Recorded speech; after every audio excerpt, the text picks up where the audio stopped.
Hey, welcome to Cornerstone's Inside the Music. This week we're going to be talking about John Newton's Amazing Grace. Amazing Grace was written almost 2 centuries ago by John Newton. It was 1772. To understand this hymn, we need to understand a little bit about Mr. Newton. Mr. Newton lived a very rough life. His mother died when he was 6 or 7 years old, and his father was a rough seafaring man who took John out to sea when he was only 11 years old. John became a wild youth, drinking heavily, and joined the British Navy. He deserted the Navy and received many lashes and was basically sold into slavery to a slave trader in Africa.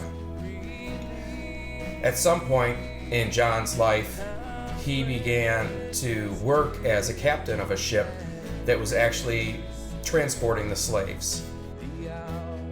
John Newton admits that he treated slaves horrifically many times in his life. There was one time that he was almost shipwrecked out at sea and barely escaped with his life.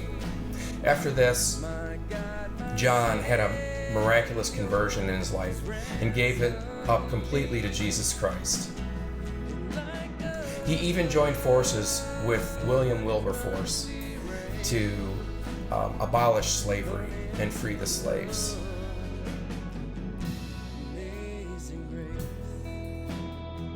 Let's look into the song a little bit. I once was lost, but now I'm found, was blind, but now I see. Think about that.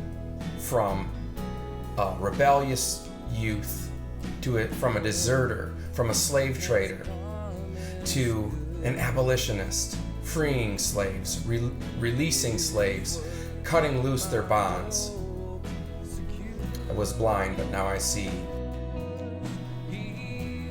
How about through many dangers, toils, and snares, I have already come. 'Twas grace that brought me safe thus far, and grace that leads me home. He'd been almost shipwrecked. He'd been a slave himself.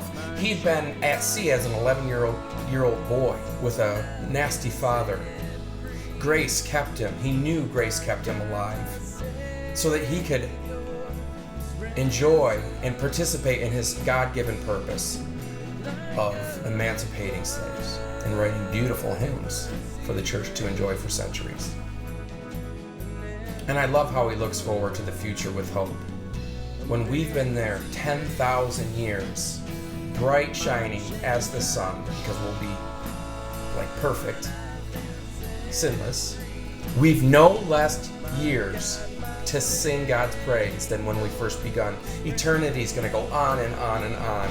It's going to be wonderful. And that hope is included in this song. What a beautiful song.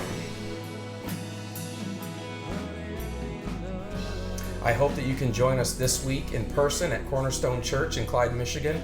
Our service is at 10, or online at famousgod.com. We'll be singing Amazing Grace with the addition of Chris Tomlin's My Chains Are Gone. Hope to see you there. This has been Inside the Music with Pastor Joey.